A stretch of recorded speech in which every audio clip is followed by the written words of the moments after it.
अस्सलाम वालेकुम दोस्तों, कैसे हैं आप सब। मैं हूं सलमान। ये आप देख सकते हैं सबस करबलाई नर मेरे हाथ में। इसकी कलियां आप देख सकते हैं माशाल्लाह से। इसकी आंखें देखें आप। साथ साथ इसकी मैं आपको नीचे से भी दिखा देता हूं कटिंग माशाल्लाह से इसकी। ओके, ये नर है। नर साइज़ में भी माशाल्लाह अच्छा है और साफ़ सुथरा है। साफ़ सुथरा नर है। इसकी मादा भी मैं आपको दिखा देता हूँ। ये मादा मेरे हाथ में। मादा की आंखें आप देखें। इसकी कलियां आप देख सकते हैं। ये भी मादा भी सब्ज़ है।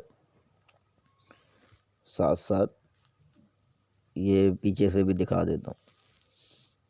ये भी माशाल्लाह से कटिंग में ओके, कहीं से कटा पिटा नहीं है।